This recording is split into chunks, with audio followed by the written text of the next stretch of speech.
In this episode, I continue with part 2 of my interview with Dividend John, the author of the book, Too Rich to Be Stressed. John went from making $0 in annual dividend income to now making over $68,000 a year in dividends. In this episode, John talks about how he's investing in today's economic climate and what advice he would give to his younger self. Hi, my name is Kanwal Sarai, and welcome to the Simply Investing Dividend Podcast. Let's continue with part 2 of my wide-ranging interview with John. I'm going to ask you a question. I already know the answer, but I want our audience to hear it from you. So, if someone is a dividend investor, they've got dividend income coming in, and they're not retired yet, so they have a day job. The day job covers all of their living expenses. What should they do with that dividend income? Should it just sit there in cash? What do you recommend they do with that dividend income that they don't need to use right now? Yeah. I would say there's really two approaches because I want to be fair to the two strategies. The one strategy is to, which I do not do, is to let that cash pile up in an account.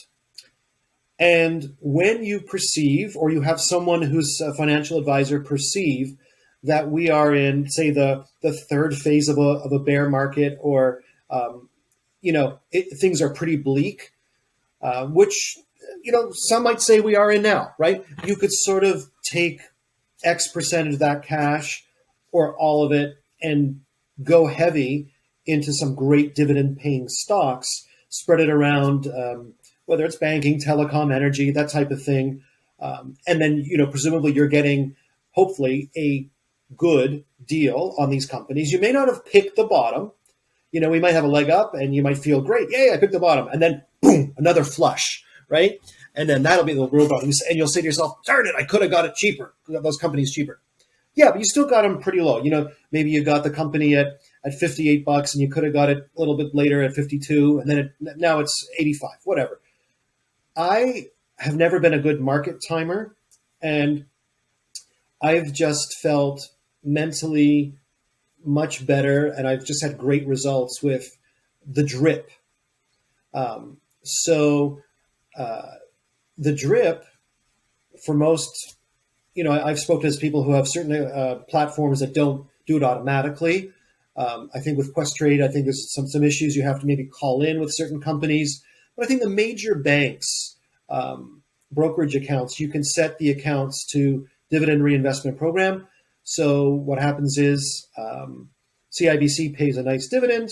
The cash comes into your account momentarily, and then a couple days later, you get a preferred price on the stock for rewarding dividend investors, and the system automatically scoops up X amount of shares of that company, and it's all done automatically. And then you can update your little spreadsheet and say, or if you have something that does it automatically for you, but I use one where I actually have to manually enter the new amount of shares, but that's so much fun and empowering to do, where now I have 107 shares and I used to have 100. Geez, that feels like 7 free shares. Holy cow. I didn't have to work for those shares. I just had to start the wheels in motion. Company gave me what felt like free money, and now it's money making money, money on top of money. So that's what I do. I set it and forget it, like those old infomercials with the chicken rotisserie, right? You put it in the thing, you go away, you play tennis, you come back, boom, dinner's ready. It's the same idea with this, right? Drip, you turn it on, it's building wealth literally while you sleep and while you're, sunning yourself in the backyard, sipping on a pina colada. Yeah, absolutely. So I think what we both agree on is the dividends should get reinvested. And that's another way to grow your dividend income, because now you're taking that dividends and you're reinvesting it into other stocks that are paying you more dividends. So in addition to the companies increasing their dividend every year, you're reinvesting your dividends, and that compounds the growth. Exactly. And here's a little hack that I'll share with you and your viewers. Sometimes, the money doesn't line up with the shares. So, you get a few $100 in dividends, you buy X amount of shares, but there wasn't an exact even amount. So you have some cash left over. What I like to do is give myself bonus shares. Let's say if it's like $70 left over, um, I'll look around and I'll say, what happens to be the cheapest stock in my portfolio right now? For me, it happens to be TELUS, $28 a share. I can snag up 2 or 3 more shares from another drip rather than have that cash just sit there. And it feels like I got like another little present. And I don't mind paying the $4.95 commission to put these 3 shares to work, because in the long run, I'm going to make way more than the $4.95 from those 3 shares. So, and for me, I like small wins. Like some might say, I don't want to spend $4.95 unless I'm accumulating a lot. But you know what? It's these little wins along the way, because dividend investing is not get rich quick. It is a process. So when you reward yourself with new shares, even if it costs you $4.95 or some people are paying $6.95, what have you, it feels really good, and it keeps that motivation going towards our dream outcome. Yeah, absolutely. To me, that $4.99 or $5.99, whatever the commission is irrelevant, because we're long-term investors. When I'm investing, I'm thinking 20, 30, 40 years down the road, and I'm going to hold on to that dividend stock for a long period of time. So paying that $4.99 is not a huge deal. And Campbell, one thing I'll also say is, I didn't touch on it, is that and you might be planning to ask this, but systematically what I do every single month is I make sure that I've set it up so that X amount or X percentage comes off of my pay, my net pay, what I'm left with, and goes every Friday. I do it every Friday because I like to feel sort of like, okay, I've worked this week, but now, the government's taken their share, I'm going to take my share. And I transfer that automatically to my CIBC brokerage account, and I see it happen. And then on the 30th of every single month, except February, I make a purchase of whatever sort of dividend stock I am in accumulation mode of doing. For a couple of years, it was Enbridge for me. Currently, it's Sun Life position I'm building up. And I take that money and I make that purchase. And I'm like, oh man, 33 new shares this month. I mean, to some, 33 is a lot. To some, it's not. But I've worked for that, and I have something now to show for it. I was good to my boss. They benefited from my labor. They're scaling and growing because of my work. I'm going to make sure that I look after myself. And if you do this and your viewers do this, I haven't run the numbers in a while, but I know that, like Kevin O'Leary says something like that, like everyone can learn to live off of like 10% or 20% less. You do adapt as a human being. And if you do this, and he talks about putting it in the S&P 500, you'll have in 20, 30 years, you'll for sure be a multimillionaire, or a millionaire at least. I think he talks about. Don't want to make big claims, but if the companies are razors and we go on averages of S&P returning 7 to 9% annually, it will happen. But you do have to have a system and a process and make it automatic, or else you will find excuses not to buy. That's right. Or you're going to find excuses to spend the money somewhere. Yep. And I agree with you 100%. You need to pay yourself first. The government's going to take their cut. The taxes are going to go off. But then right after that, you have to pay yourself first and invest for your own future. Exactly. Right? Yeah, that's so important. The dividend, we both agree you got to reinvest the dividends, right?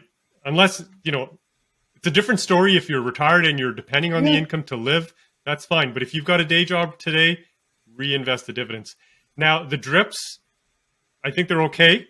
You and I could probably chat after the call about how I kind of, and I'll put a link in the description, because it's a whole topic to get into it now.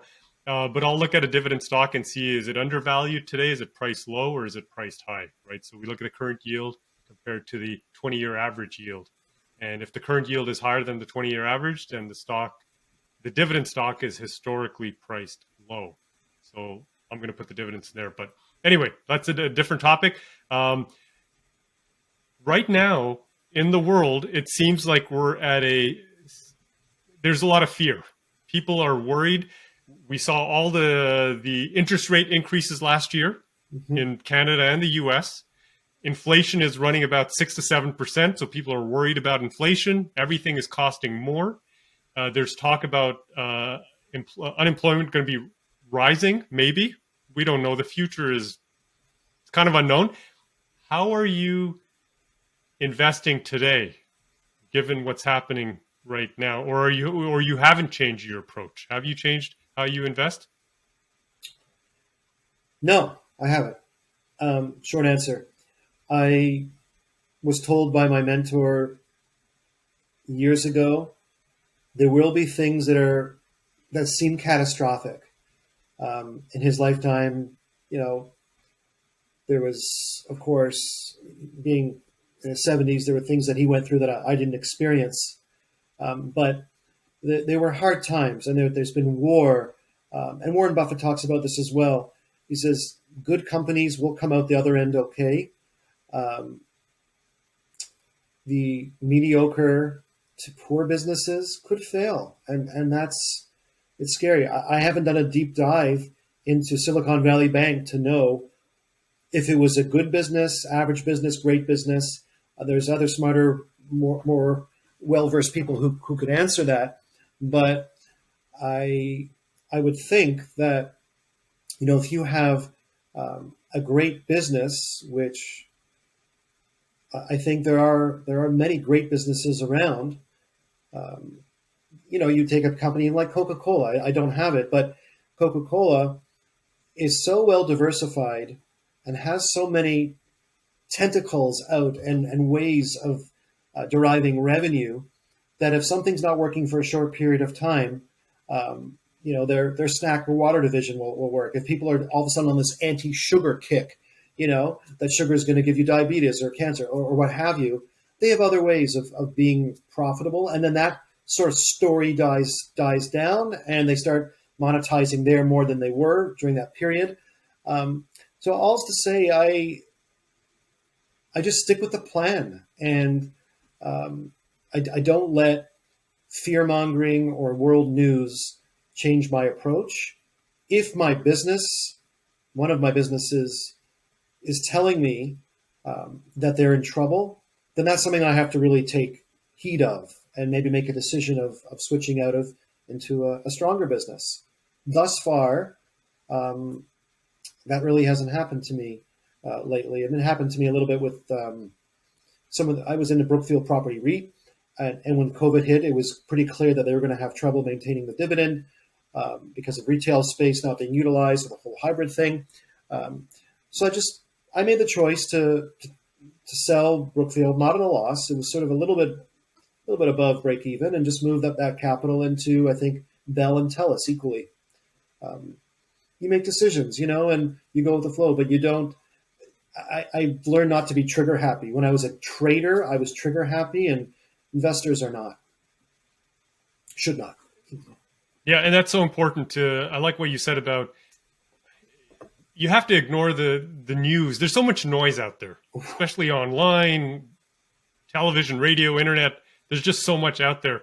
And it's going to confuse a lot of people. When you watch that stuff, you're like, well, should I put all my money in crypto? Should I move it out and put it into EV companies now? Or, what's going to happen? And yeah, there's just so much noise out there. So that's what I tell my audience is you have to sort of step back and cut down on the amount of noise that goes into here, because it's going to affect your judgment. Right. And don't be a follower, and don't try and chase the latest, greatest thing. Just what you said, Kamwal, because it could be one of those bubble things, and it might be great for a very short term, but it doesn't have staying power, and you could get really hurt, really, really caught and wiped out. Yep, absolutely. So, John, do you have like a checklist, or what do you look for before you invest in a dividend stock? It's been a while since I've actually looked to invest in dividend stock, because I've had sort of the same 10 for 15 to 20 years. But what I would look for is definitely a competitive advantage.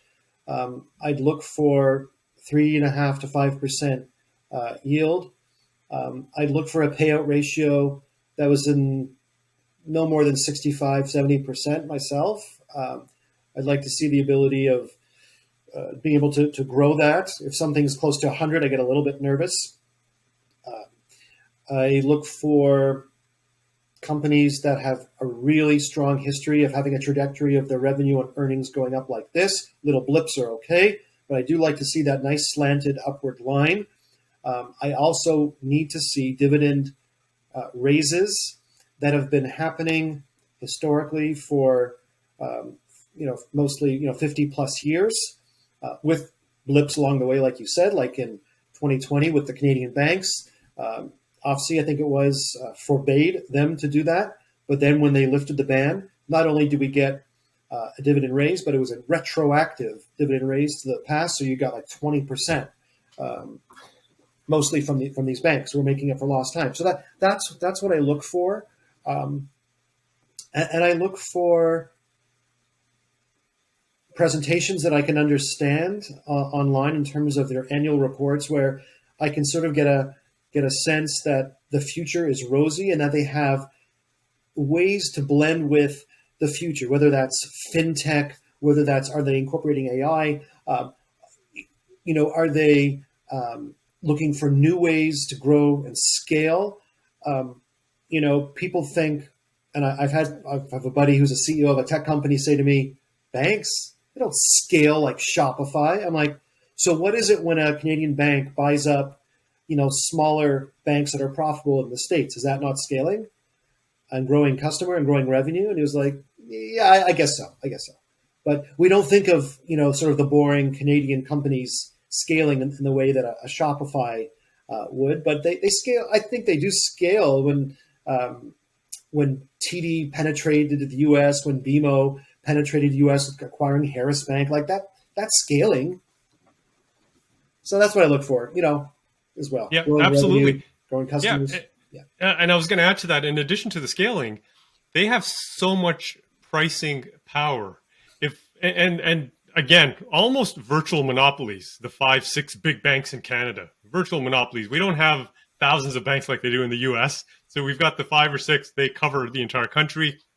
When they raise their fees, and sometimes it's just $1.50, everybody complains about the fees, but that adds millions to their bottom line instantaneously. It is virtually pure profit at that point. And right.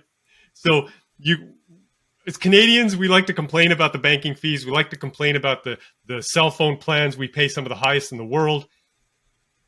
Sure, let's complain. Let's get the companies to cut down, reduce those costs. But at the same time, own those companies, because they are going to increase their dividends. I said to my friend, he said, it's criminal what these banks are doing. They raised my checking account $1.50.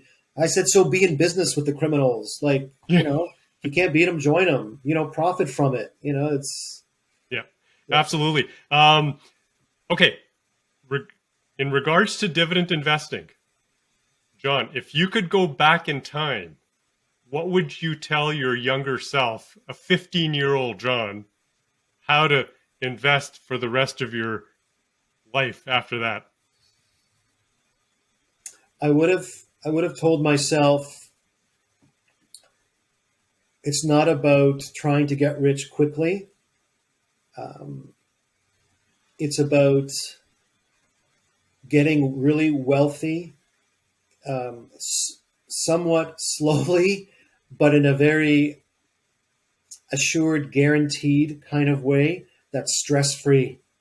And in a way where you'll not only be able to have a good life yourself, but you'll be able to share with the world in a very generous way, the ones you love and the ones that you don't know. And you'll be able to practice what I like to call the ripple effect, where you spread, you're that rock and you land in the lake and you cause a chain reaction of kindness. That's something that I've always been it's been part of my personality and my DNA.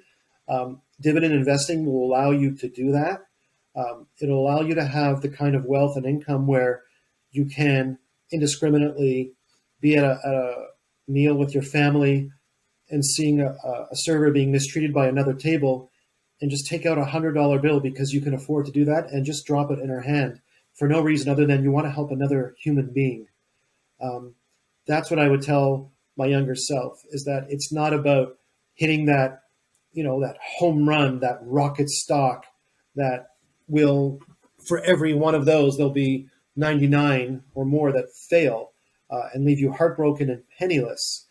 It's about investing in solid companies that are proven and that will reward you and give you a salary as a reward. So, and in addition to that, I'm assuming you would tell your younger self to avoid the whiz financial advisor that you talked about.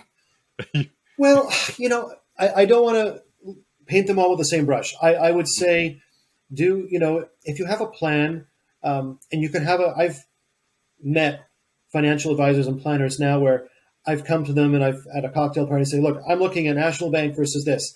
What do you think? Or, people can go, I'm not advocating that people just start, self-direct investing because not everyone's comfortable doing that. But you can definitely go to a financial advisor and say, look, my strategy is that I want to be, or my goal is that I want to be able to have a dividend income. Help me get there. What companies do you suggest? Because by no means, Kamal, am I suggesting that my companies are the end all and be all. There are so many great companies out there, and I'm not even really diversified into the U.S. There's no reason why people can't have a mixture of Canadian U.S. And there are advisors who would say, based on that strategy, great, let's look at this. Maybe let's put you a little bit in treasuries or bonds. Who knows? But do your due diligence. Get references from people who've used this person. See online reviews, which didn't exist when I was trying to find one in '99. Read around. And at the end of the day, it's your money. Make your own decision. But don't just blindly say, here's my pot, do with it as you will, and just hope for the best. Don't do that. Yeah, that's good. That's a good answer. Yeah. So, John, why did you write your book? Tell us about the book and why you wrote it.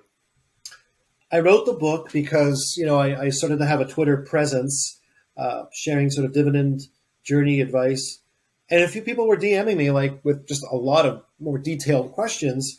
And some people actually suggested you should write a book. And it was already written in my head. It's my life and my journey and my failures and my successes and the mentor. It all happened. It was just a matter of putting pen to paper. And I have to tell you, it flowed out of me so easily and it was cathartic. It felt great. And my mission is really, do I want to sell books? Sure. But my mission is also to teach and give this system to as many people around the world that want it, because I was graciously gifted this by a mentor. Not everyone has a mentor. So let me be, through Adam, in this vessel of a book, that system, that mentor to you, whoever you is out in the universe, who wants to create a dividend salary and build wealth in a very stress-free way. Yeah, absolutely. And it's passive income, right? It truly is passive income. You talked about the real estate before, and I'm the same way. I don't want to be taking calls at 2 a.m. because the toilet doesn't flush and I need to go there and fix it or send somebody there to go fix it. And I don't have to do that with dividend stocks. And that's great that you want to help people. Everybody should check out the book. We're going to put a link in the description below. So please go check out John's book. There it is. There it is. Too Rich to Be Stressed. It is a fantastic book. Thank you. It's written in plain English. There's no technical jargon in there. And anybody can read and understand and start applying that. Because at the end of the day, I hope you agree with me, John. Correct me if I'm wrong.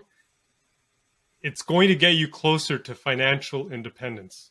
If you start, the younger you are, the better you are off you're going to be. You have more time. 100%. And the more money you have to invest, the better off you're going to get to closer to financial independence. That's right. And you know what? When I started, my salary was a little bit less than the U.S. national average salary. So don't think you have to be a high income earner to start this. You just have to always adjust the percentage so you don't have lifestyle creep.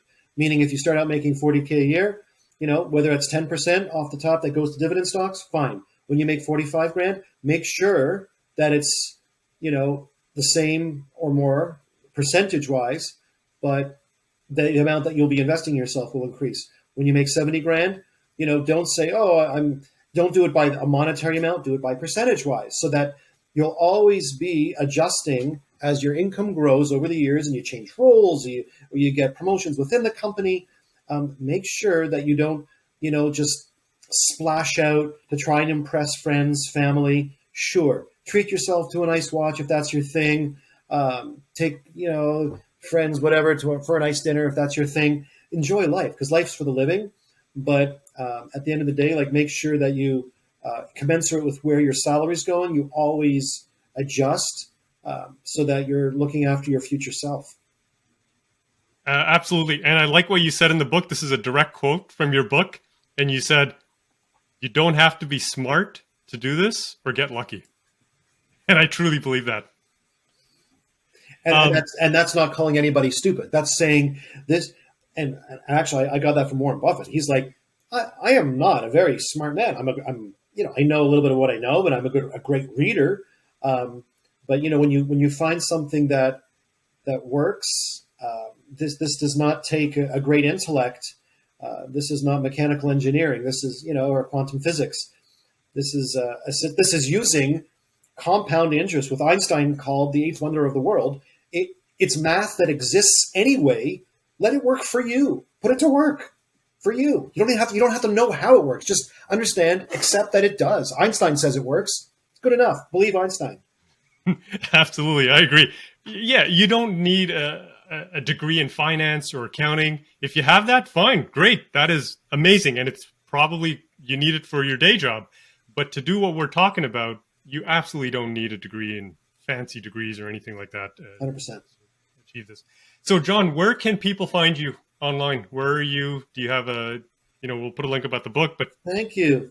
So yeah, I am on Twitter. My little handle is Dividend John, at Johnny Boy 1853. Maybe you can link to that. Johnny Boy. We'll put a link. And the book, Too Rich to Be Stressed, Freedom with Dividend Investing, is available, like you mentioned. It's on Amazon. It's there. I try to price it, fairly, and it's 99 cents Kindle. And I think if you have Audible, you can listen to it as well. And the paperback's $12.99 US. And I'm so blessed that people have left it beautiful reviews, and even on Twitter, it's so gratifying and gives me a great sense of self that people have actually wrote beautiful comments. They show the book and they write what their takeaways were. And I just want to be able to spread this word and help as many people achieve financial freedom in a very relaxed way.